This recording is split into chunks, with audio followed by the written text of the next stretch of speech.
The late 19th century brought a profound intellectual crisis to the Western world. Charles Darwin's theory of evolution and the rapid spread of industrial science dismantled traditional religious narratives, smothering old faiths under a wave of empiricism.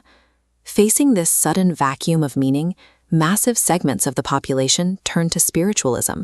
They gathered in darkened parlors, consulting blindfolded mediums and watching levitating tables, desperate for physical, tangible proof that the human soul survived death. Mainstream scientists, however, looked at these dimly lit seances and saw nothing but parlor tricks.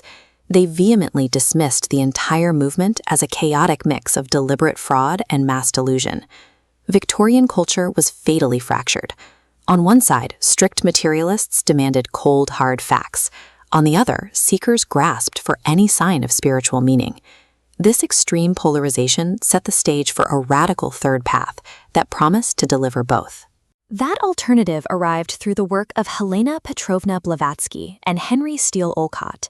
They recognized that people were starving for meaning, but living in an age that worshipped data, so they set out to investigate the spiritual realm using the rigid methodologies of natural science.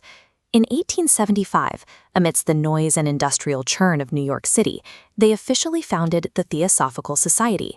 They rejected both blind religious faith and cold scientific materialism in favor of structured investigation. The organization outlined a few core objectives. They wanted to form a universal brotherhood of humanity, and they actively promoted the comparative study of Eastern religions alongside Western philosophy. But look at the text of their third objective here.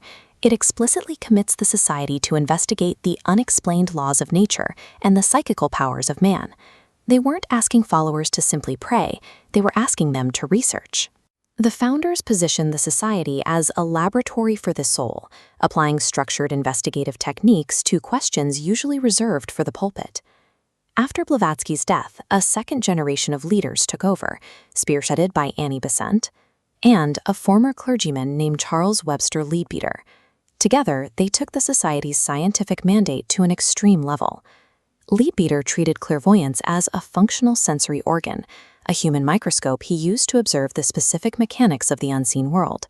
He claimed intense, disciplined medication had awakened this faculty, allowing him to document reality beyond ordinary human perception. This diagram shows Leadbeater's map of the astral plane. Like a naturalist categorizing beetles, he divided this post-mortem environment into 7 distinct subdivisions based on physical density. At the very bottom, he classified graveyard ghosts as etheric shells, drifting, unconscious corpses of heavy astral matter.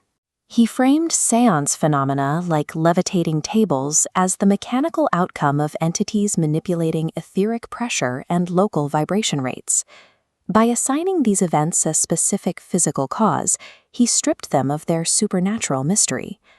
Leadbeater took the terrifying unknown of death and magic and translated it into a categorized, manageable ecosystem governed by strict, rational physics. Besant and Leadbeater soon pushed their scientific framework further, making their boldest claim yet, that the human mind itself is subject to these exact same physical laws. In their co-authored work, they introduced the concept of thought forms.